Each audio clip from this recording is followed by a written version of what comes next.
नमस्कार मित्रांनो.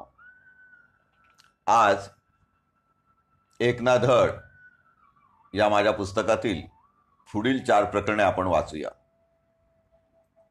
आपल्यासोबत हा वाचनानंद घेताना खूप आनंद होतोय, खूप बरं वाटतंय. आपल्या प्रतिक्रिया, आपण देत असलेला वेळ याबद्दल मी आपला खूप खूप आभारी आहे. आजचे पुढचे प्रकरण आहे सुखांतिका. रोज दाखल होणाऱ्या भांडणापैकीच हे सुद्धा एक भांडण. दावा कोर्टात दाखल झालेला, दावा वाटपाचा आणि दरम्यानचे उत्पन्न मिळवण्याचा. 2 सख्या बहिणी आणि त्यांची एक वृद्ध असहाय्य आई यांची ही गोष्ट. कुठल्याही आईला आपल्या डोळ्यादेखत आपल्या 2 मुलींनी इस्टेटीसाठी अशी टोकाची भूमिका घ्यावी असे वाटत नसणार. म्हातारीचे वय 85, सर्व व्याधींनी त्रासलेली, हाडे आणि मन दोन्हीही ठिसूळ झालेली, मरण येत नाही म्हणून एक एक दिवस ढकलणारी, गडगंज संपत्तीची मालकीण. दुर्दैवाने मुलगा झाला नाही. एकेकाळी शहरातले वैभव संपन्न घराणे, गावात आणि मुंबईतही दबदबा असणारे, जमीन जुमला, घरे, वाडी, देवळे, गाड्या, व्यवसाय, सोने नाणे आणि एका वादग्रस्त मृत्यूपत्राने न संपणारे तांगडे ठेवून म्हातारा स्वर्गवासी झालेला. त्याने दोन्ही मुलींना हातावरील फोडांप्रमाणे जपले, वाढवले, मोठे केले, आपल्या परीने सुसंस्कृत केले. दोन्ही मुली मुंबईच्या मोठ्या शाळेत शिकल्या. एकमेकींना सांभाळून घेणाऱ्या. वडिलांना आपल्या इस्टेटीची विल्हेवाट लावायची मात्र घाई झाली. कदाचित त्यांना मृत्यू समोर दिसला असावा. नामांकित वकिलांसमोर मृत्यूपत्र झाले नसते तर बरे झाले असते असे म्हणण्याची वेळ आता त्यांच्यावर आलेली. मृत्यूपत्र तपशीलवार, पण नेमके कोणाला काय दिले याचा तपशील गाळलेला. तो का व कसा राहिला हे त्यांना विचारणार कोण? कारण भांडण सुरू झाले ते श्रीमंत वर गेल्यावर. आपल्या पश्चात विधवेला जावयांच्या दारात जाण्यास लागू नये हा उद्देश असेल कदाचित. मृत्यूपत्रात पत्नी आणि 2 मुलींना सारखे हक्क ठेवले, पण गावचे मिळकतीचा उपभोग पत्नीने ती हयात असेपर्यंत घ्यावा व त्याची विल्हेवाट हयात असताना लावावी असे एक वाक्य लिहिले होते मृत्यूपत्रात. पुढचे रामायण, महाभारत याच वाक्याभोवती फिरत होते. गळ्यात गळे घालून फिरणाऱ्या बहिणी त्याचमुळे हाडवैरिणी बनत गेल्या. एक बहीण सरकारी नोकरीत, तिने मर्जीनुरूप खालच्या जातीत विवाह केलेला, त्यामुळे घराण्याची इज्जत रस्त्यावर आली असे नेहमीप्रमाणे येथेही आईबापाला वाटलेले. पण मुलगी मात्र धोरणी. तिने खालच्या जातीतले पण राजकारणात पुढारलेले घराणे पकडलेले, त्यामुळे नाव, शोहरत सारे काही तिला मिळत होते. पुढे विरोध निवळू लागला. माहेरी जाणे येणे सुरू झाले. मोठीचा नवरा आमदार पुत्र, त्यामुळे रांगडा स्वभाव वारसा हक्कानेच आलेला. छोटी मात्र जातीतच राहिली. आई बापावर तिचा भारी जीव, पण मृत्यूपत्राने वांदा केलेला. तिला वाटले मोठीवरचा राग वडील मृत्यूपत्रात काढतील. मृत्यूपत्राचे सील उघडले आणि गडबड झाली. तिघांनाही हिस्सा मिळाला. म्हणजे ते नसते तरीही तलाठ्याने वारस म्हणून तिघांचीच नावे इस्टेटीला लावलीच असती की. धंदा अगदी नावारूपाला आलेला, रोज रोकड देणारा. वडील अचानक गेले आणि नोकरांचे मात्र फावले. मॅनेजर डोक्यावर जाऊन बसू लागला. हिशोबात गफलती होऊ लागल्या. दोन्ही बहिणी मुंबईत. मग छोटी बहीण धंद्यात लक्ष घालू लागली. अविश्वासाचे बीज पेरायला नोकरांनी सुरुवात केली. ती मंडळी मोठ्या बहिणीचे कान फुंकू लागली. ठेवलेल्या मुदत्तेवी रकमा बँकेतून काढल्या गेल्या. मुंबईची खोली विकली गेली. रोखीतला पैसा मोठीने धोरणीपणाने स्वतःकडे ठेवला.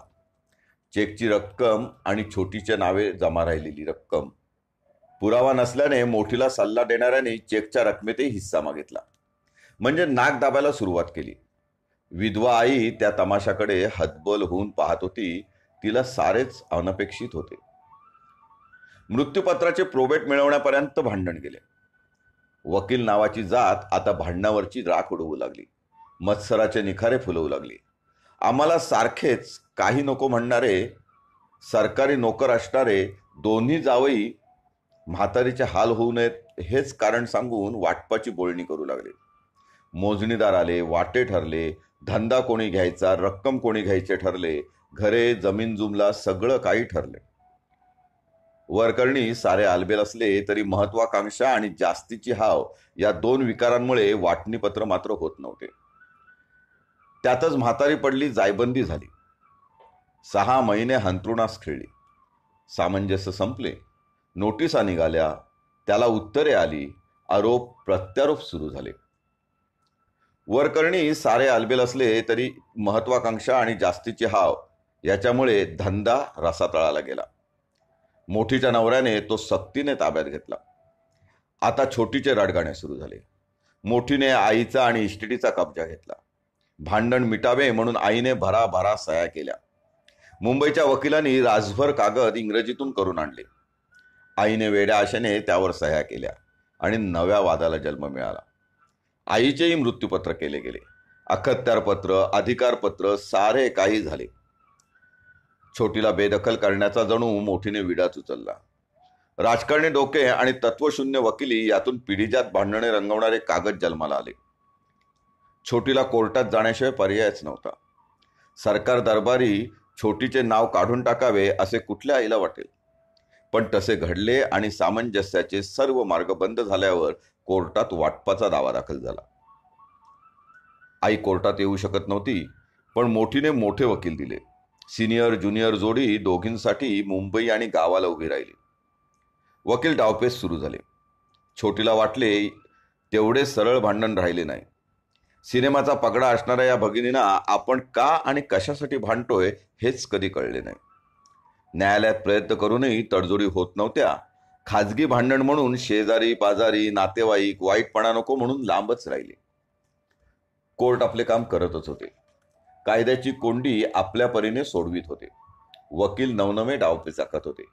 वकिलांच्या मनातला समाजसेवक आणि जबाबदार न्यायरक्षक पक्षकारांच्या इगोमुळे दबला जात होता. आत्मसन्मान आणि अपमानाचे शल्य यापेक्षा खरे तर हावरेपणा असूया महत्वाची ठरत होती. वकिलांनी सांगूनही, कोर्टाने सुचवूनही सुसंवादाचे तडजोड करून आईच्या हयातीत वाटप करण्यापेक्षा, आईची देखभाल करून तिला शांतपणे डोळे मिटण्याची व्यवस्था करण्यापेक्षा, तिच्या हिश्श्याला येणारा वाटा आपल्याला कसा मिळेल म्हणजे अर्ध्या हिस्सापेक्षा आपला 2/3 हिस्सा कसा होईल या अपमतलबीपणाकडे दोघींचेही लक्ष होते. या भांडणात जन्मदात्री आईचे होणारे हाल, ती जिवंतपणे अनुभवत असलेले मरण त्यांना दिसत नव्हते.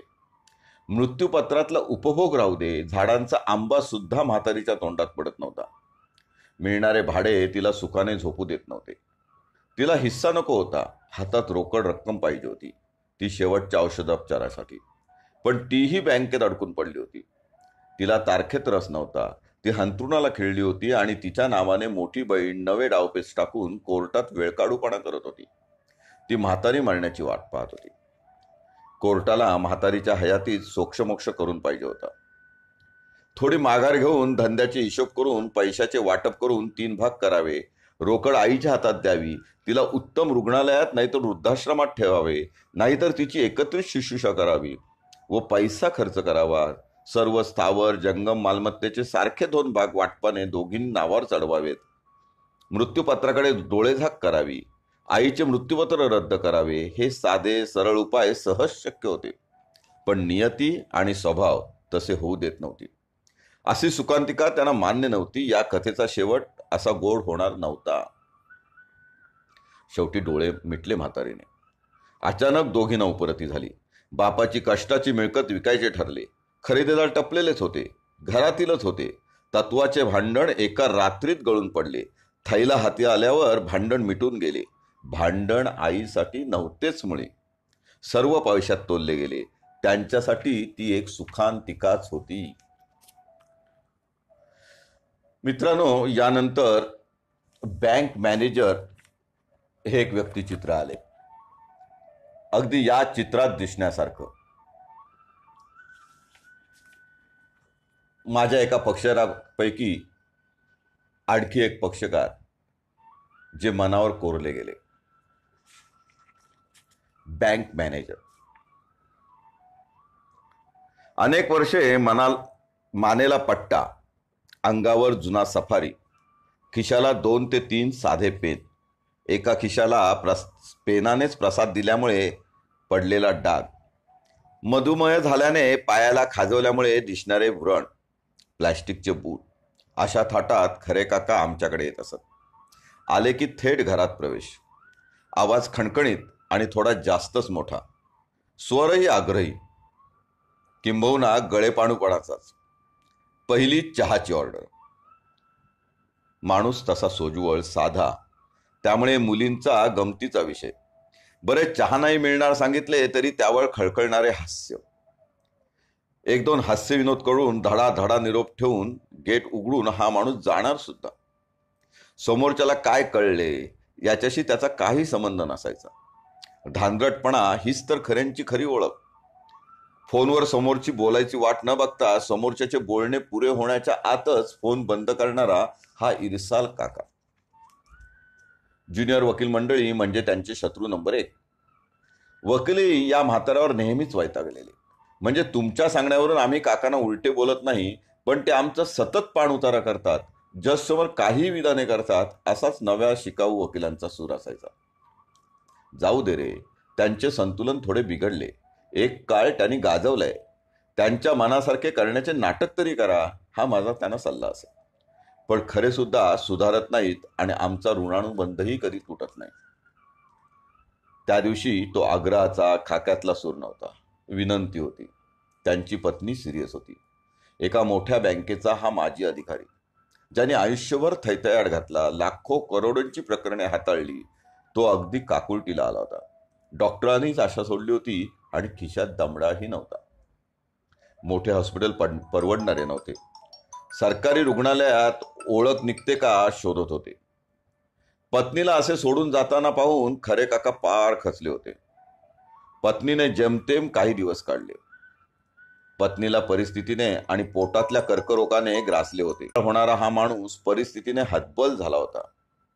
पत्नीला शेवटी काही दिवस घरातच ठेवण्याचा निर्णय झाला. त्यातही काकांचा फोन येत होता. तारखांची काय व्यवस्था करता येईल त्याबद्दल ते विचारत होते. मी काळजी करू नका असे परोपरीने त्यांना सांगत होतो. पलीकडून ते पत्नीचे काही खरे नाही, पण तुम्ही स्वतः युक्तिवाद करा असे आग्रहाने सांगत होते. कधी नव्हे ती विनंती करत होते. पण त्यामुळेच तर आमचे जुळत होते. त्यांना घरात स्थान होते. त्याने वेगळे असे काहीच केले नव्हते. माझी आई गेल्यावर पुरे 2 दिवसही झाले नव्हते तेव्हा ते जनरल मॅनेजर होते. संध्याकाळी सांत्वनाला आले ते फायलींचा मोठा घट्टा आणि सोबत अधिकारी घेऊनच. मी काय बोलणार. बाहेरच्या पडवीतच बसलो. 4-5 तास लिखाण चालले. 2 दावे, 1-2 कैफियती तिथेच झाल्या. आत घरामध्ये खऱ्यांच्या नावाने मंडळी बोटे मोडत होती. त्यांना कॉमन सेन्स त्यांचा निघत होता. पण ते रसायनच वेगळे होते. कामापुढे भावना शुद्र होत्या. सुतकात गप्प बसण्यापेक्षा तो वेळ वापरून घेणेच त्यांना जास्त पसंत होते. नियतीने खरे काकांवर नेहमीच सूड उगवला. त्यांच्या ठाई कोकणी ब्राह्मण ठासून भरला होता. त्यामुळे इमाने इतबारे नोकरी करणे एवढेच त्यांना माहिती होते. त्यापुढे संसाराकडे दुर्लक्ष झाले. जनरल मॅनेजर पर्यंत प्रगती केली. साहेबाची उलटी सुलटी प्रकरणे हाताळावी लागत. ती कायद्याच्या चौकटीत बसवावी लागत. मग ते माझे डोके खात. काम महत्वाचे, त्यामुळे त्यासाठी काही करायची तयारी. प्रसंगी जजशी बोलणी ठरलेलीच. किती घासले तरी मालक, अन्नदाता समाधानी नसायचाच. मालक म्हणजे बँकेचा चेअरमन. त्यांच्या सुवर्ण काळातही म्हणजे मंत्रीपद असताना देखील खऱ्यांची धावपळ तीच. खरे केवळ ओझ्याचे गाढव, सतत धावणारे आणि अखंड बडबडणारे. खऱ्यांनी किती आणि कशी प्रकरणे निस्तरली ती त्यांनाच माहीत. तारेवरची कसरत करून साहेबांना सांभाळत कर्जाची वसुली करताना सर्व वाईटपणा स्वतःवर घ्यावा लागतो. मर्जीतली माणसे साहेबांचे कान फुंकत असतात, पण खुर्चीतल्या मॅनेजरला कागद 10 वेळा तपासायला लागतात. वरून संचालक मंडळ, तुम्ही काय झोपा काढत असता काय, तुम्ही फुकटचा पगार घेता काय, असे पालुपत लावतच असतात. त्याचा मतलब वेगळा असतो, त्यांचा मतलब वेगळा असतो. खरे शेवटपर्यंत पडक्या जुन्या वाड्यातच राहिले. खरेने कमवले असे दिसत तरी नव्हते, खरेनी फक्त गमवलेच. खरेनी साहेबांच्या सांगण्यावरून अनेकांना नोकरीला चिकटवले, शेकडो उद्योगांना मदत केली. गरजेपोटी त्यांनी खरेंना साहेब साहेब केले, पण कुणीही त्यांच्या मुलाला साधी शिपायाची सुद्धा नोकरी लावली नाही. तो थोडा मानसिक विकलांग होता.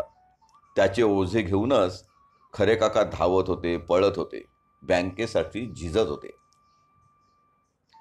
कुटुंबात संकटे येतच होती. पुढे अति झाले, नोकरीला तिलांजली दिली. खऱ्यांचे काबाड कष्ट लक्षात ठेवण्याची संचालकांना गरज नव्हती. शेठना आता व्यावसायिक मंडळी भेटली होती, मोठे सल्लागार भेटले होते. त्यांना फाटक्या तोंडाचा आणि साहेब तुम्ही चुकताय असे सांगणारा मॅनेजर कसा चालेल? खरेनी बँकेतून काढता पाय घेतला. पुढे बँकेत वचक नसल्याने कर्मचारी भाट बनले. बँक वाहत गेली, पुढे पूर्णपणे बुडाली. खऱ्यांची आयुष्याची पुंजी बँकेत अडकली. हजारो ठेवीदारांप्रमाणेच तेही देशोधडीला लागले. नंतर घरी बसवत नाही म्हणून म्हातारपणातही दुसऱ्या एका आजारी बँकेत कर्जवसुलीच्या कामात त्यांनी स्वतःला गुंतवून घेतले. घरचे प्रश्न संपत नव्हते. घर आजाराने पोखरले होते. मन भूतकाळ विसरू देत नव्हते. अशा ओझ्याखाली एखादा ठार वेडाच व्हायचा. तरी खरे सावरत होते, कामाशी प्रामाणिक होते.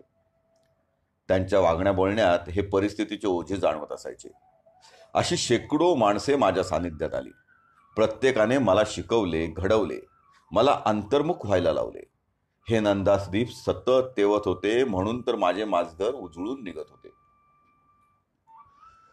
खरे काका नंतर या पुस्तकात येतात इरसाल काका पुतण्या. तो खुशाल चेंडू नव्हता, एक चित्तही नव्हता.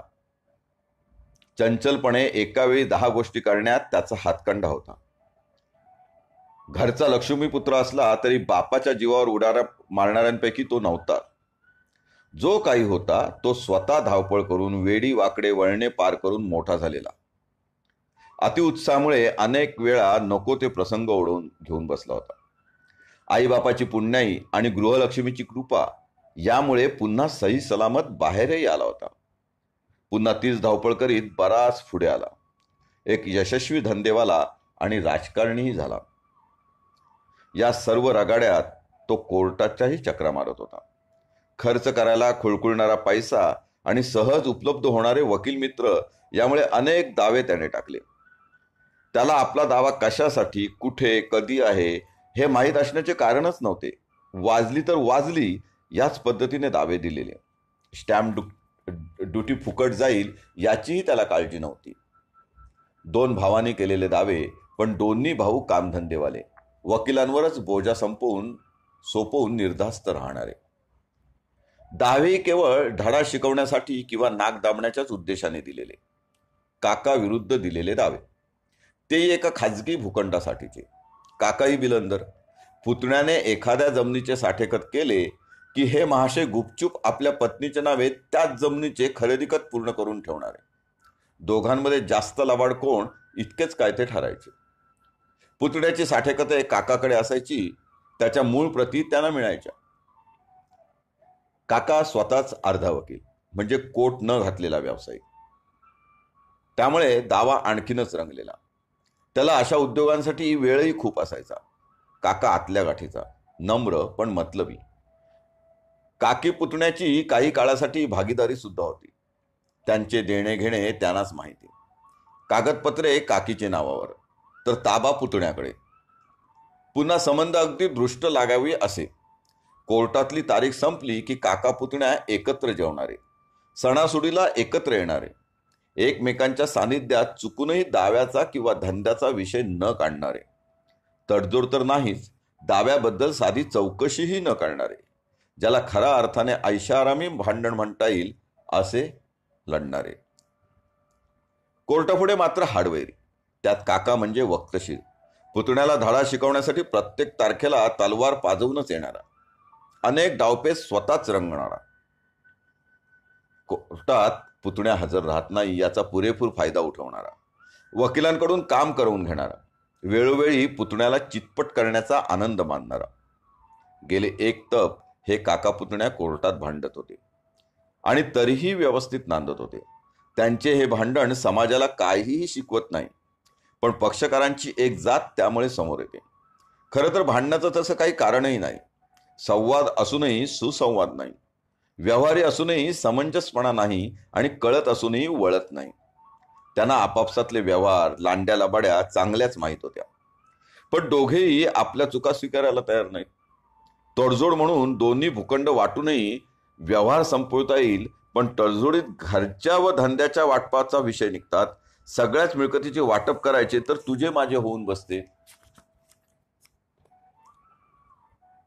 बरं, वाटपामुळे कुणाचंही अडत नाही, म्हणून दोघेही अडून बसलेत. त्या गुंत्यात कोर्ट मात्र 12 वर्ष अडकून पडले. दाव्यावर प्रतिदावे, अपिले, रिव्हिजन चालूच आहेत. एकाने समंजसपणा घेतला तरी दुसरा घेईलच याची खात्री नाही. पुढच्या पिढीला या भांडणाचे काही सोयरसूतक नाही. त्यांना नाती महत्वाची वाटतात आणि त्यांना भांडणातला फोलपणा स्वतःहून कळून चुकलाय. कोर्ट मात्र तारखांवर तारखा देते, असहाय्यपणे वादी प्रतिवादींचे डावपेच सोडवते. एक वांझोटे भांडण घेऊन सर्वच जण खेळतायत, न्यायव्यवस्थेची खिल्ली उडवतायत. एखाद्या कोर्टात दावा कशासाठी अडकून पडला आहे यासाठी अशी उदाहरणे घेऊन त्यावर चर्चा होणे गरजेचे आहे. कुणीतरी नुकसान भरपाईसाठी तिष्ठत असतो. एखादी परितक्ता नवऱ्याने रखेली ठेवलेली दुसरे लग्न केले पण पुरावा नाही तरी घटस्फोटाला विरोध करून संसार पुन्हा मांडायची खोटी स्वप्ने पाहत असते. या सर्वांना जलद गतीने न्याय पाहिजे असतो. कोर्टही 11 ते 5 इमाने इतबारे चालू असते, पुरावा नोंदवित असते, पण त्यांची चाकोरी ठरलेली असते. इंग्रजीत मराठीत लिहिताना दुप्पट वेळ जात असतो. मधूनच लाईट जाते, मधूनच साक्षी पुराव्यात हरकत घेतली जाते, त्यावर शब्दक्षल होतो. पुन्हा तारीख, आपला नंबर केव्हा लागेल याची पक्षकार वाट पाहत बसाव. कुणाला महत्व द्यायचे, कोणते भांडण खरे, कोणते गरजेचे, कुणाला आधी न्याय द्यायची गरज आहे याचे परिणाम असे काही ठरलेले नाही. प्रत्येकाची तऱ्हा वेगळी, गाऱ्हाणे वेगळे, गरज वेगळी. कोर्ट न्यायाच्या रक्षणासाठी जास्त काटेकोरपणे वागणारे, नियमाप्रमाणे चालणारे, यात चलती असते ती कायद्याची पळवाटा शोधणाऱ्या अशा काका पुतण्यांची. त्यांनाच ते परवडते. अनेकांना मात्र कोर्ट हे वेळ फुकट घालवणारे साधन वाटते. समाजात गांधीगिरीऐवजी भाईगिरी निर्माण होण्याचे कारण अशाच वैफल्यग्रस्त घटनांमध्ये लपलेले असते. कारण पक्षकारांच्या मनातले ओळखण्याचे यंत्र अजून कोर्टाला सुद्धा सापडलेले नाही. याला असे निरंथक भांडणारे आणि वांजोटी भांडणे लढणारे दोघेही सारखेच जबाबदार असतात. आता ते काका नाहीत. पुढची पिढी छानपैकी एकत्र नांदत आहे. त्यांचा खेळ झाला, कोर्टाचा वापर झाला. केवळ स्टॅम्प ड्युटी भरली म्हणून कोर्ट कचेरी झाली. 15 ते 16 वर्षे खालपासून वरपर्यंत कोर्टाचा वापर केला गेला. त्यावेळेत कितीतरी न्यायनिवाडे झाले असते, कितीतरी वाटपाची नाहीतर घटस्फोटांची भांडणे संपली सुद्धा असती. पण तसे होणे नव्हते. नुकतीच एका सभागृहात काकांची तसबीर पुतण्याचे समारंभपूर्वक अनावरण केली. मला ती हौशेने दाखवली. फोटोच्या चंदनाच्या हारात अडून काका मिश्किलपणे हसत होते. जणू विचारत होते, कसे बनवले. यानंतर पुढचे प्रकरण आहे नियती. मी काय कमवले याचा हिशोब आज मांडला तर झोळी फाटकीच निघेल. पण नाती जुळली, त्यांची किंमत कशी करता येईल. लौकिक अर्थाने तिने मला कधी राखी बांधली नाही. मी कधी तिला भाऊबीज घातली नाही. नाही म्हणायला 8-10 वर्षापूर्वी तिच्या वडिलांच्या दारातले तोतापुरी आंबे हक्काने मागितले होते. माझ्या मुली तिला आत्या म्हणतात. आम्ही तिच्या सुखदुःखात सामील असतो इतकेच. ती माझ्या वर्गात होती. तशी लक्षात राहण्यासारखी नव्हतीच मुळी. लवकर लग्न झाले आणि ती कॉलेज सोडून गेली. त्यानंतर जवळजवळ 10 वर्षांनी वकील म्हणून मदत मागायला पार सुकलेली, निस्तेज बनून ती आली. आज हक्कानं पुन्हा 20 वर्षांनी आली. ती हातात निमंत्रण पत्रिका घेऊनच. मुलीचे स्वतःचे टोलेजंग हॉस्पिटल झाले होते. जावई मोठे नाव कमवलेले डॉक्टर होते.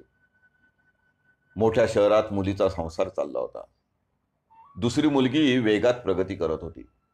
आमंत्रण देताना डोळ्यात कृतज्ञता होती. अडचणीत साथ केल्याची, तीच तर कमाई, या भावनाच रोज सकाळी जोमाने काम करायला लावतात.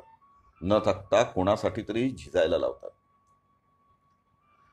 एका चित्रपटासारखा घटनाक्रम डोळ्यासमोरून तरळून गेला. लग्न झाल्यानंतरची नवलाई, वडील शिक्षक, त्यामुळे संस्काराशिवाय त्यांनी काहीच दिले नाही. तेच कन्यादान घेऊन श्रीमंताच्या घरात पडली. गावकऱ्यांनी भुवयात आणल्या. प्रत्येक सणाला मोठ्या मोठ्या गाडीतून ती गावाला यायची.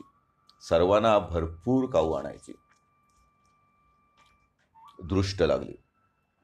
सुखी संसार उद्ध्वस्त झाला. एका अघोरी रात्री काळाने नवरा नेला. भर चौकात त्याच्यावर सपासप वार झाले. रक्ताच्या थारोळ्यात देह पडला. एका क्षणात होत्याचे नव्हते झाले. कॉन्ट्रॅक्टर म्हणून मोठा मान आणि त्यापेक्षा खूप पैसा. सोबत सतत साथीला माणसे असायची. तरी मारेकऱ्यांनी डाव साधला होता. जी माणसे सावरायला आली त्यांनाच आरोपी बनवले गेले. ज्यांनी मारले त्यांनीच फिर्याद दाखल केली. घटना डोळ्यासमोर घडली असे सांगूनही साक्षीदारांना जेलमध्ये डांबले गेले. सर्व मामला एकदम मोठा झाला. केस जोरात चालली. आरोपी शिक्षेला गेले. सुटले असते तर सुडाचा प्रवास संपला नसता. न केलेल्या खुनाची शिक्षा भोगल्यावर समोरच्याचा जीव घेणे फार कठीण नसते. पुरावा पाहून शिक्षा झाली. खरी परिस्थिती कोर्टासमोर आलीच नाही. तिला मात्र अकाली मरण आले. तिसऱ्या दिवशी सासरून घराबाहेर काढले गेले. लाखो रुपये तसेच ठेवून नेसत्या वस्त्रानिशी तिला हकलवून दिले. कालपर्यंतची लक्ष्मी आज पांढऱ्या पायाची ठरली. 2 मुली पदरात घेऊन बापाकडे आली. बाप काय करणार? त्या अवस्थेत त्याने तिला फक्त सावरले. नवऱ्याचे पैसे मिळायलाही फार अडचणी आल्या. शहरात परत जायचे तर मारेकरी घरचेच. तोंड दाबून मुक्क्याचा मान. दिवस सरकत होते. नवी घडी बसवली. भिंतीवरचा फोटो बघत आज 25 वर्षे गेली. मुलींना नेटाने वाढवले. त्या अडचणीच्या वेळी मदतीच्या नावाखाली काही समाजसेवक आले. पण त्यांना दाराबाहेर काढण्याची वेळ तिच्यावर आली. एकटे जगणे कठीण होते. मोठी बहीण म्हणून लहान बहीण भावांची जबाबदारी होतीच. सोबत आई वडील होतेच. प्रत्येक दिवस केवळ ढकलायचा असे नव्हते, तर इतरांना जगवत तो ठेवायचा होता. तब्बल 20 वर्षे खस्ता काढायच्या होत्या. तेही दिवस संपले. मुलीला उत्तम मार्क मिळाले. या काळात ती आमच्या घरातली होऊन गेली. वर्षातून कधीतरी कामानिमित्त ती भेटायची. जगाची जळजळीत बाजू तिने पाहिली होती. त्या अग्निदिव्यातून ती पार पळून निघाली होती. त्यामुळे तर तिचे जीवन आणखी तेजस्वी दिसत होते. हा असाधारण आत्मविश्वास तिने पाळलेल्या व्रताचा होता.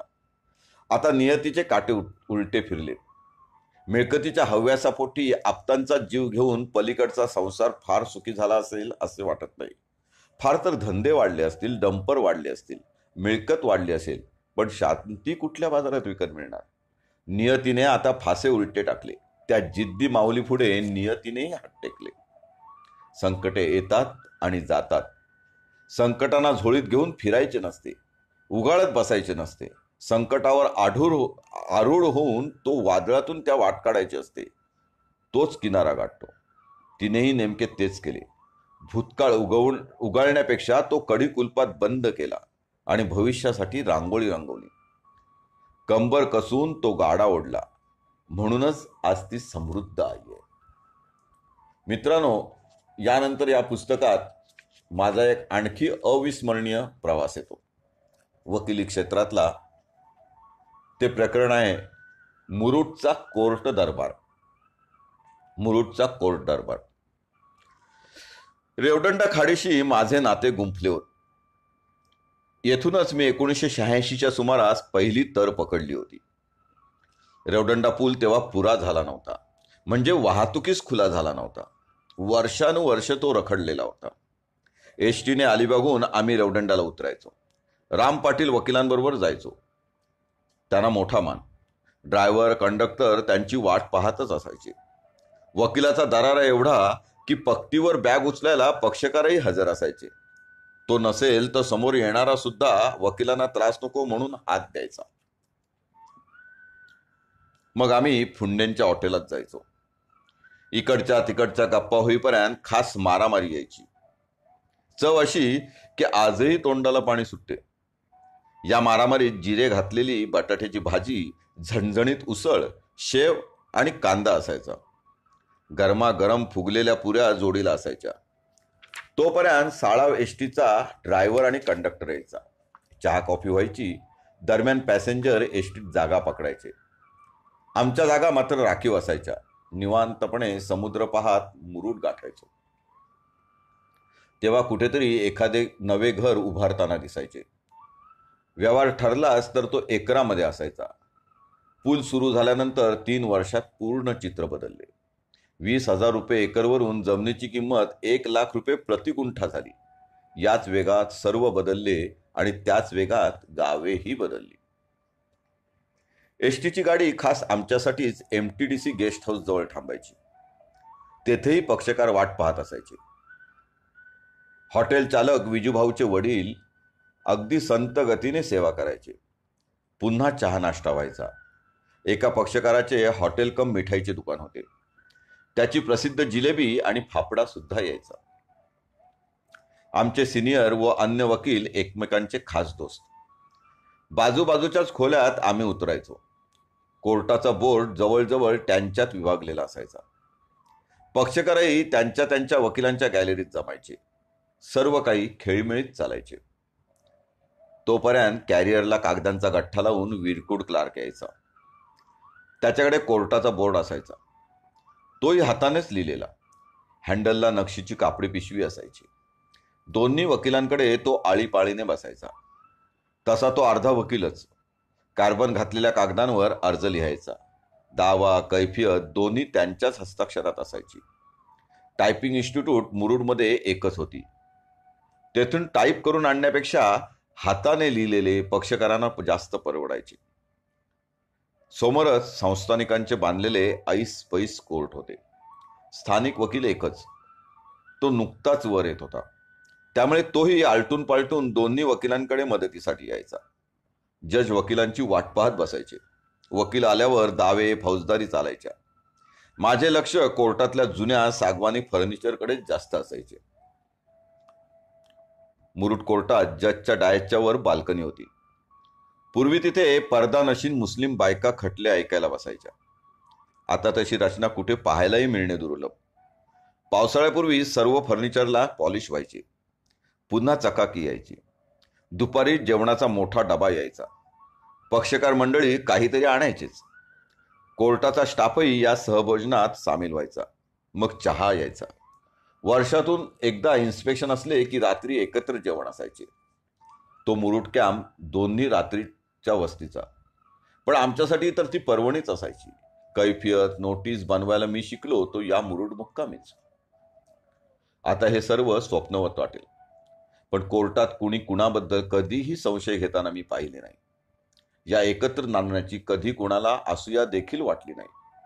जजने वकिलाला चहा पाजल्याने पक्षकारांच्या पोटात कधीही दुखले नाही. आज संध्याकाळी आम्ही समुद्रावर मनसोक्त फिरत असू. पर्यटक नव्हतेच. पक्ष्यांचे थवे उडवत आम्ही राजवाड्यापर्यंत पायपीट करायचो. कधी भांडणाची जागा पाहायला जायचो. ते प्रेम करणारे पक्षकार आणि पक्षकारांसाठी रात्र रात्र जागणारे वकील. मुरुडचा मुक्काम सोडल्यावर हे सर्व इतिहास जमा झाले. पुढे रेवदंडा पूल झाला. मुरुडला वस्ती करण्याचे कारण राहिले नाही. गाड्या धावू लागल्या. मने मात्र दुरावली. हे सर्व अचानक बदलले असं काही म्हणता येणार नाही. पण कोर्टात गर्दी वाढली आणि गर्दीत मने संकुचित झाली. प्रॉपर्टीला किंमत वाढली तशी भाऊबंदकी सुद्धा वाढली. आताही मुरुडला जाणे होते. कामापुरतेच. कोर्टासमोर हजर व्हायचे. काम आटोपताच पळत सुटायचे. पक्षकाराकडे जाऊन बारसे, हळद साजरी करणे आता अशक्य झाले. पक्षकारांकडून ताडगोळे, पपणस, हळदीचे लोणचे, सुकवलेले सोडे घ्यायची आता लाज वाटू लागली. प्रत्येक गोष्ट आम्ही आता पैशात मोजतो. पक्षकार घसघशीत घरभरणीसाठी घरी बोलवत नाही. सून बाळण झाल्याचे तो सांगत नाही. घरगुती सुखदुःखे तो सांगत नाही. त्यांनाही वेळ नसतो. हॉटेलात मालक 4 पदार्थ आमच्यासाठी राखून ठेवत नाही. हॉटेलवाल्याला आता पर्यटकांची सवय लागली. चतुर्थीला तो आता नैवेद्याचे कशाला ताट वाढून देईल. जज कारणापुरते डायसवर येतात. कोणताही वाद अंगावर ओढून घेत नाही.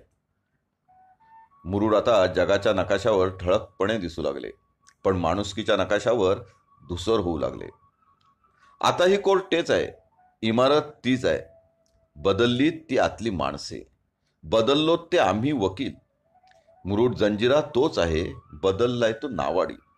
मुरुडचा पक्षकारही तोच आहे, बदललाय तो त्याचा विश्वास. नमस्कार मित्रांनो, आज आपण इथेच थांबूया.